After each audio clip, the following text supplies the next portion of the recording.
Everyone. ఈరోజైతే మనం బీరకాయ రొయ్యల కూర ఎలా తయారు చేయాలో చూద్దామా. ఇది వేడి వేడి అన్నంలో సర్వ్ చేసుకొని తింటే టేస్ట్ అదిరిపోతుందండి. మరి ప్రాసెస్ చూద్దాం రండి.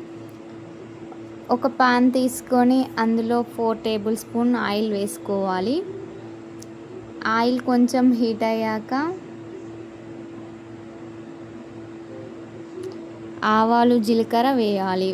ఇవి కొంచెం వేగాక ఇందులోనే మనం సన్నగా తరిగి పెట్టుకున్న ఉల్లిపాయలు పచ్చిమిర్చి వేసి కలుపుకోవాలి.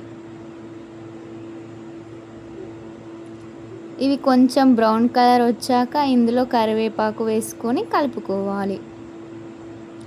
ఉల్లిగడ్డలు పచ్చిమిర్చి కొంచెం బంగారు కలర్ వచ్చాక అందులో అల్లం వెల్లుల్లి పేస్ట్ ఇంకా 1/2 స్పూన్ పసుపు వేసి మంచిగా కలుపుకోవాలి. ఎప్పుడు సోరకాయ రొయ్యలే కాకుండా ఇలా బీరకాయ రొయ్యలు కూడా ఒకసారి ట్రై చేయండి. చాలా బాగుంటుందండి టేస్ట్ అయితే. ఇలా అల్లం వెల్లుల్లి పేస్ట్ పసుపు కొంచెం వేగాక మనం ముందుగా కట్ చేసి పెట్టుకున్న బీరకాయలు ఇందులో వేసుకోవాలి. వేసుకొని మంచిగా కలుపుకోవాలి ఇలా వీడియోలో చూపెట్టిన విధంగా. ఆ తర్వాత మూత పెట్టేసుకొని ఒక 5 మినిట్స్ తర్వాత తీసి చూస్తే ఇలా ఉంటుందండి.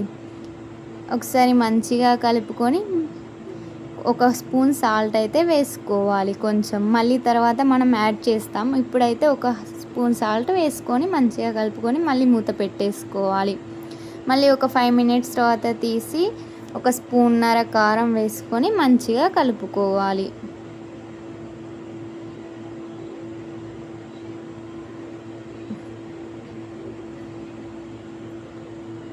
నేనైతే రొయ్యలను ముందుగానే వేయించి పెట్టుకున్నానండి.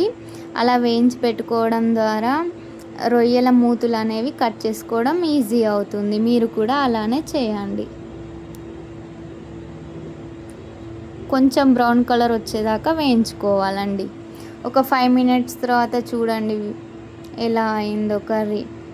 ఆ తర్వాత రొయ్యల్ని కడుక్కొని అందులో వేసుకోవాలి. చెప్పానుగా ముందుగా వేయించుకొని తర్వాత మళ్ళీ వాష్ చేసుకొని కర్రీలో వేస్తున్నాను.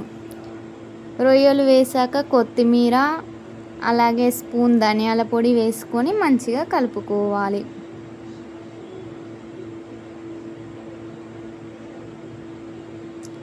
ఒక 5 మినిట్స్ తర్వాత మూత తీసి మళ్ళీ కలుపుకొని స్టవ్ ఆఫ్ చేస్తే బీరకాయ రొయ్యల కర్రీ అయితే రెడీ అయిపోయింది.